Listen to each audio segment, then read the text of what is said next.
नमस्कार, जनतेचा आवाज मराठी न्यूज चॅनलमध्ये आपलं स्वागत. पाहूया सविस्तर बातमी.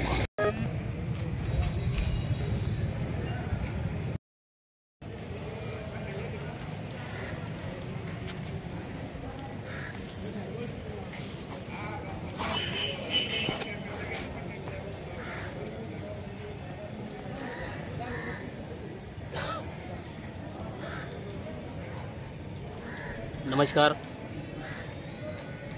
जनतेचा आवाज मराठी न्यूज चॅनल मुख्य संपादक प्रकाश रोडकर तथा भ्रष्टाचार विरोधी जनआंदोलन संघटना जालना जिल्हा कार्याध्यक्ष.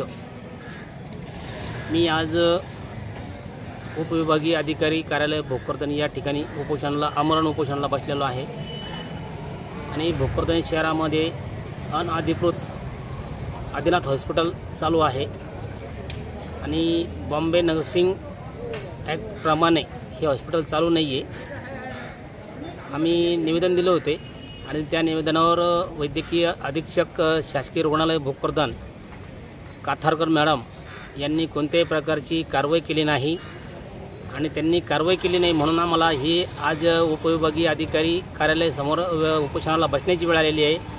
आणि आम्ही वेडीएम साहेबांच्या इथं जे उपोषणाला बसलेलो आहे याच्यामध्ये उद्देश हा आहे का काथारकर मॅडम यांनी तात्काळ ते हॉस्पिटल बंद करावे, नसता एडीएम यांनी काथारकर मॅडम यांच्यावर तात्काळ कारवाई करावी. धन्यवाद.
प्रशासनाने आपलं खूप त्यावेळेला सहकार्य केलं, कारण माझं 6 दिवस उपोषण चाललेलं आहे आणि या 6व्या दिवशी माझं उपोषण सुटलेलं आहे. आता माझ्यासोबत काही कर्मचारी आहेत आणि पोलीस डिपार्टमेंटचे कर्मचारी माझ्यासोबत आहेत. त्यांनी खूप सहकार्य केलं आणि यांच्या सगळ्यांच्या सहकार्याने ही कारवाई त्या आदिनाथ हॉस्पिटलवर करण्यात आलेली आहे. तरी मी सगळ्यांचा धन्यवाद मानतो. धन्यवाद. थँक्यू.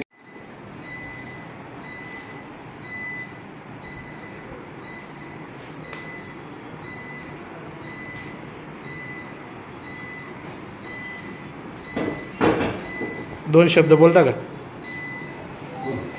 बोला, रेकॉर्डिंग चालू आहे तुमचे.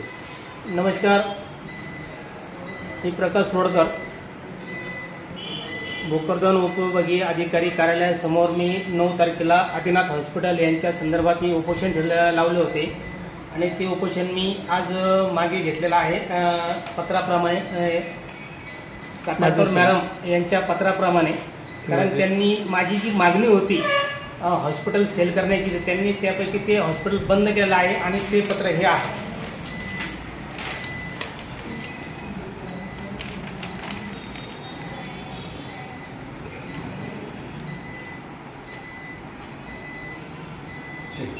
Okay, thank you.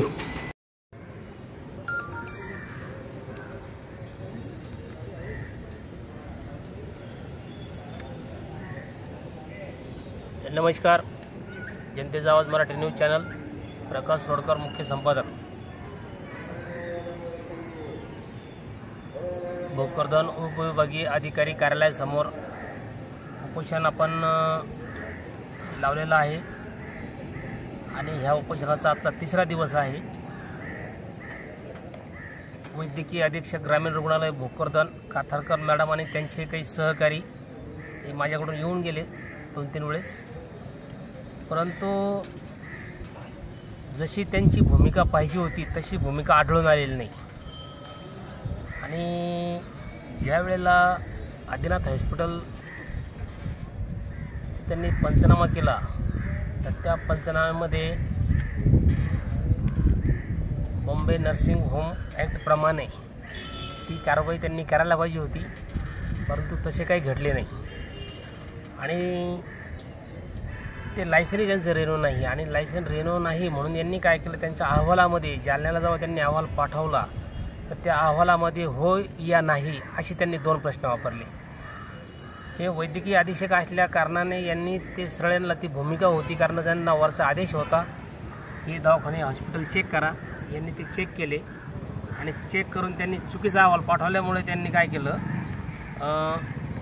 Doctor Rajendra Patil जिल्हा शल्यचिकित्सक रुग्णालय जालना यांनी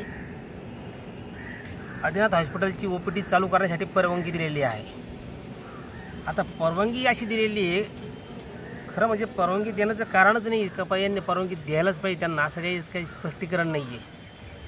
मुळात म्हणजे ती जी जागा आहे, जो एरिया आहे हा कमर्शियल नाही, कमर्शियल, आणि त्या एरियामध्ये ते हॉस्पिटल चालत नाही, कारण ते हॉस्पिटल चालवण्यासाठी तुम्हाला नगर परिषदेची NOC लागते. ती NOC त्या ठिकाणी नाही आहे. ज्या ठिकाणी हॉस्पिटलचे दरवाजा आहे आता सध्याला, तो दरवाजा या इकडे करता येत नाही, कारण तिथं नगर परिषदेची ओपन स्पेसची जागा आहे आणि त्या ओपन स्पेसच्या जागेसाठी तिथं त्यांनी ती पार्किंग म्हणून ती जागा केलेली आहे. मग या ठिकाणीसुद्धा तो अहवालसुद्धा त्या मॅडमनी हा मुद्दासुद्धा त्यात घेतलेला नाही आहे. आणि आतमध्ये यांनी जर आता OPD समजा चालू करायचं परमिशन दिलेलं आहे, तर या OPDमध्ये त्यांनी सलाईन लावू शकत नाही, ते इंजेक्शन देऊ शकत नाही. पण तिथं आता सध्यासुद्धा तिथं पेशंट ॲडमिट असतात, तिथं सलाईन चालू असते. मी माझ्या आत्ता तुम्हाला 10 मिनटापूर्वी लगेच याच्यामध्ये व्हिडिओसुद्धा मी देऊ शकतो तिथल्या हॉस्पिटलचा, का तिथे पेशंट ॲडमिट आहे किंवा नाही. आणि त्यांनी आता मागणी केली, मॅडमनी पंचनामा केल्यानंतर त्यांनी मागणी केली बा आम्ही रिन्यूअल करतो आहे. तर मला एक म्हणायचं आहे की माझी तक्रार 5/9/2024ची आहे आणि त्याच्यानंतर ते रिन्यूअलसाठी धावपळ करतात. म्हणजे याचा अर्थ असा होतो का अधीक्षक काथारकर मॅडम ग्रामीण रुग्णालय भोकरदन यांनी आदिनाथ हॉस्पिटलच्या सोबत संगनमत करून, म्हणजेच पैशाचा व्यवहार करून, घेणं देणं करून त्यांनी हा चुकीचा अहवाल पाठवल्यामुळे त्यांनी ह्या OPD चालवण्यासाठी ही परवानगी दिलेली आहे. म्हणून माझं एक म्हणणं आहे का तात्काळ डॉक्टर राजेंद्र पाटील यांनी स्वतः या ठिकाणी भेट देऊन ते हॉस्पिटल स्वतः त्यांनी चेक करावे, त्यांचे डॉक्युमेंट चेक करावे, त्यांनी नगर परिषदेचे डॉक्युमेंट मागवावे. आणि नगर परिषदेमध्ये जर समजा हे डॉक्युमेंट क्लिअर जर असतील तर हॉस्पिटल चालवण्यासाठी आमची काही हरकत नाही. परंतु नगर परिषदेमध्ये कुठल्याही प्रकारची त्यांची NOC नाही, टॅक्ससुद्धा नाही. आपण जो म्हणतो आपण तिथं टॅक्स भरायचा आहे तर तो टॅक्ससुद्धा नाही. टॅक्स नाही तर नाही, पण बांधकाम परवानगीसुद्धा नाही. भोकरदन नगर परिषदेची बांधकाम परवानगी द्यायला पाहिजे, तर ती परवानगीसुद्धा त्यांनी घेतलेली नाही. म्हणून हे हॉस्पिटल तात्काळ बंद झालं पाहिजे असं हे पाटील साहेबाला माझं एक आव्हान आहे. आणि या ठिकाणी तात्काळ त्यांनी येऊन त्या हॉस्पिटलचा पंचनामा करून तात्काळ ते हॉस्पिटल बंद केलं पाहिजे असं एक या निवेदनाच्या आणि उपोषणाच्या माध्यमातून मी पाटील साहेबांना सांगतोय. धन्यवाद. चॅनलला सबस्क्राईब करा, बेल आयकॉन बटन दाबा, लाईक करा, शेअर करा. धन्यवाद.